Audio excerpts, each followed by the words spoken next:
Hi, I'm Dewey Hollister, the Executive Director of the St. George Village Botanical Garden, the Botanical Garden of the Virgin Islands, and today I want to show you my favorite palm tree that's here on the garden. This palm tree behind me is called the Petticoat Palm. Petticoat Palm, I think you'll understand why they call it the Petticoat Palm, because it looks like it's wearing a skirt. Of course, that's a skirt of dead leaves. Actually, underneath this, the trunk is probably only this big around, but this wonderful skirt of leaves gives it the look that it is actually wearing a skirt. Petticoat palm is native to Cuba and nowhere else in the world. And there are actually maybe 3 or 4 palms in Cuba that have this odd congested growth habit like this. Rather gives them a rather unpalm-like look.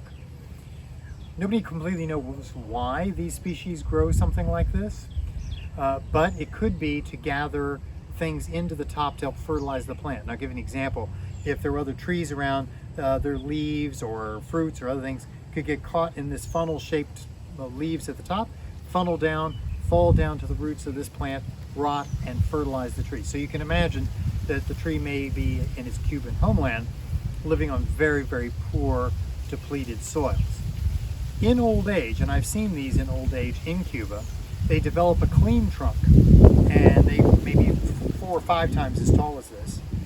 And they go ahead and turn into a pom-pom on a stick. Equally unique looking. So they're a fantastic palm. They should be grown far more often. We've gone ahead and propagated these and are actually now making them available to the public here on the island. They're slow growers, as many Caribbean palms are, when they're young.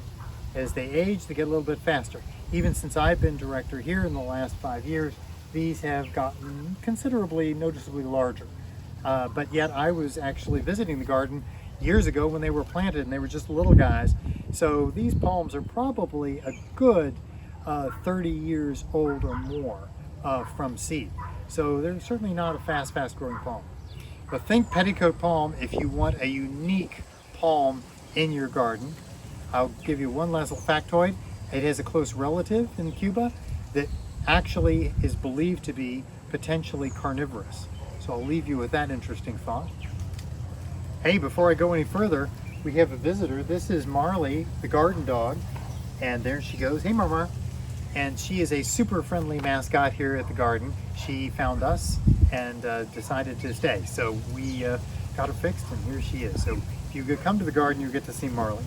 But to finish up my conversation about the palms, and Marley wants to come and see the palms apparently, if you want a unique thing in your garden and you live in a tropical climate, I would highly recommend that you use the Petticoat palm. It really, really is a fantastic specimen plant.